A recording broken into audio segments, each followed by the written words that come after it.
the physical and spiritual rewards of fasting.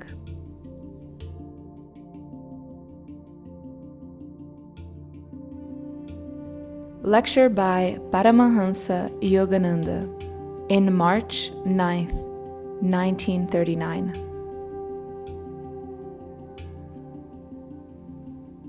The physical results and spiritual experiences of fasting are wonderful.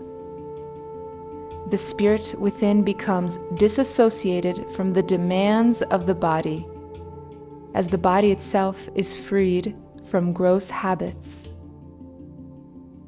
I have just passed my 30th day of dieting and fasting, and it seems as natural as if I had never eaten. All of you who are able should go on a 3-day fast, if possible, a longer one. You would begin to discover that you can live without food. Pains or aches in the body indicate that something is going wrong with its machinery. Repairs are needed. The secret of good health does not lie only in chemicals. One should rely even more on God's energy within. This life force within our bodies is, in fact, the source of life. It is a conscious power, the creator of organs, and the supplier of their vitality as well. Ordinarily, life force is continually reinforced by mind power and food. But if it has been too much misused, it gives up and refuses to work anymore. Its power may grow dim in the eyes, for example, and then you cannot see well. No food gives strength, no change of air invigorates, nothing can restore energy to the body when its life force begins to diminish. Fasting gives rest to the overworked organs, the bodily engines, and also to the life force itself, relieving it of extra work. When you cease to make the life force feel it has to depend for its existence on external sources, food, water, oxygen, sunshine, it becomes self-supporting, independent. The more you concentrate on the palate, the more disease you will have. To enjoy food is all right, but to be a slave to it is the bane of life. Why should you let nature hurt you? Nature cannot punish you if you are not attached to the body or bound by food. You must recognize that life force is the sustainer of the body. Without being fanatic, place the greatest emphasis on the mind, with the objective of making its power more and more dependable. If you insist on making your mind a slave to your body, the mind will take revenge. It will relinquish its power so that you will have to depend on someone or something else to help you, and no doctor or medicine can help any patient if the patient's mind has become so weakened that the disease has become chronic. 3/4 of the cure lies in the mind. In India, we teach how to conquer the body so that one can rely to a greater degree on the mind. Those who constantly look to physical means for health and healing will be dependent on them always. but mental power is superior. One should learn gradually to make greater use of the mind. By doing so, you will realize that the mind is a superb instrument. Whatever you command, it will do. This I have seen in my own life. One day, when I was giving a lecture in Milwaukee, it was terribly hot. My face was streaming perspiration, but I couldn't find my handkerchief. For a moment, I didn't know what to do. Then I put my consciousness on the Christ center and inwardly said, "Lord, my body is cool." At once, all perspiration disappeared, and my body felt cool as it could be.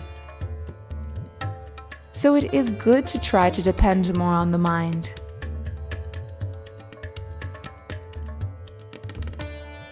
However, you cannot deny the body entirely. If you truly did so, you wouldn't think or eat or move. Some are interested in the power of the mind over body, principally to demonstrate health. But health is not the purpose of life. Communion with God is the purpose of life. You may feel well for a while, but a time comes when nothing avails. Then who will help you? God. Fasting is one of the great ways of approaching God. It releases the life force from enslavement to food, showing you that it is God who really sustains the life in your body. But the temptation of Satan is that as soon as the mind thinks food, you want to eat.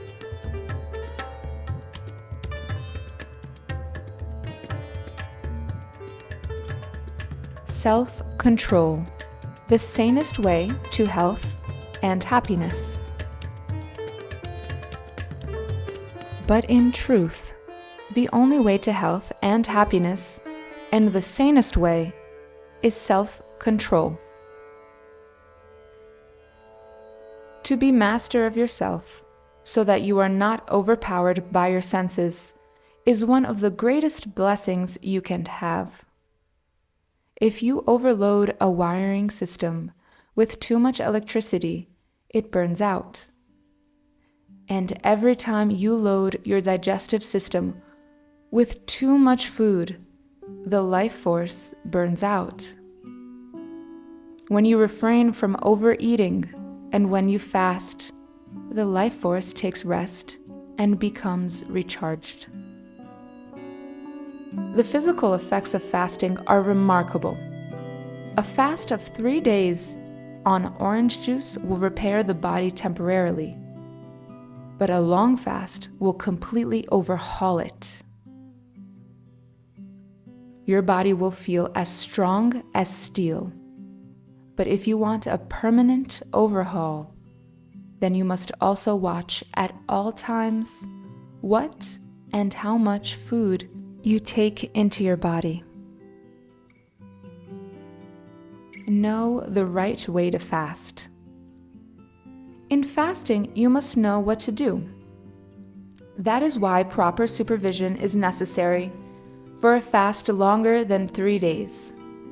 I don't advise anyone to make his first fast a long one, for he will become weak.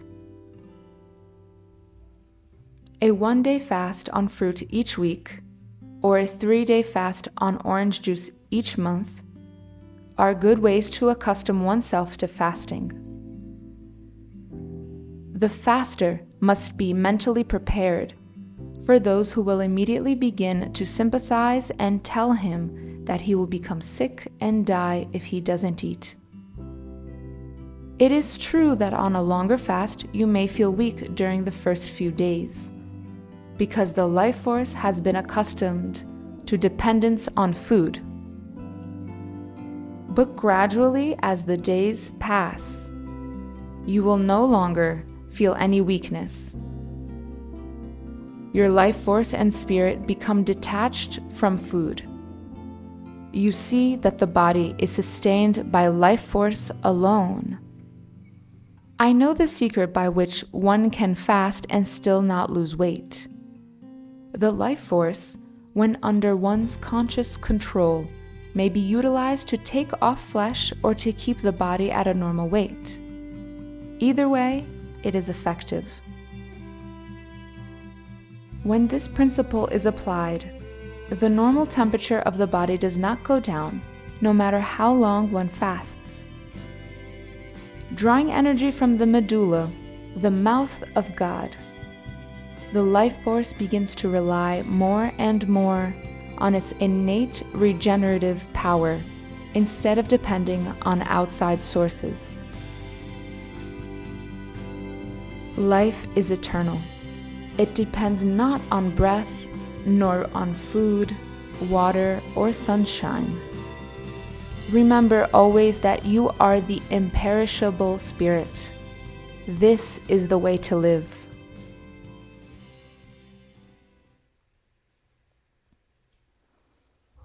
The metaphysical science behind fasting. There is a great metaphysical science behind fasting. Jesus reminded us of this truth when he said, "Man shall not live by bread alone." Two things keep you bound to earth: breath and bread. In sleep, however, you are peacefully unaware of any need for either breath or food. Your spirit is detached from your body consciousness. Fasting uplifts the mind in the same way. Through fasting, let your mind depend on its own power. When that power manifests, the life force in the body becomes increasingly reinforced with the eternal energy continually flowing into the brain and spine from the cosmic energy around the body, entering through the medulla. Becoming detached from dependence on our outer physical sources of bodily sustenance, the life force sees that it is being supported from within and wonders how this is so. The mind then says, the solids on which the body used to depend are nothing more than gross condensations of energy. You are pure energy, and you are pure consciousness. Then, whatever command the mind impinges on the consciousness of the life force, it will manifest accordingly. Anything can be done by mind power. So you see how unjust it is to the mind and to the all-powerful life force within you to say you can't live without food. Make your life and body impervious to suffering. Conquer yourself. By long fasting, you realize that everything is mind. Every force and object in this universe is a product of the divine mind. In the same way that all the things you perceive in a dream are creations of your own mind. On the conscious plane also, if your mind creates the thought that the body will be weak from fasting, it will be weak. Or if you have been fasting and momentarily think it is making you weak, the body will actually feel weak. But if you make up your mind that the body is strong, it will not feel any weakness. Rather, it will feel great power. Most people do not know this because they never have tried it. The mind will not show its miracles unless you make it work. And it will not work so long as you continue to depend more and more on material things. That is why its marvels remain hidden from ordinary vision.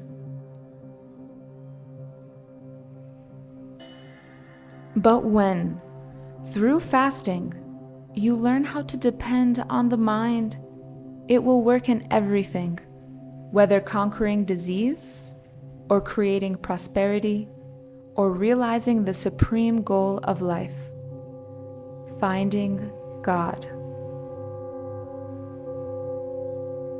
The self-governed yogi, he whose mind is fully under control, thus engaging his soul in ceaseless meditative union with spirit, attains the peace of my being, the final nirvana.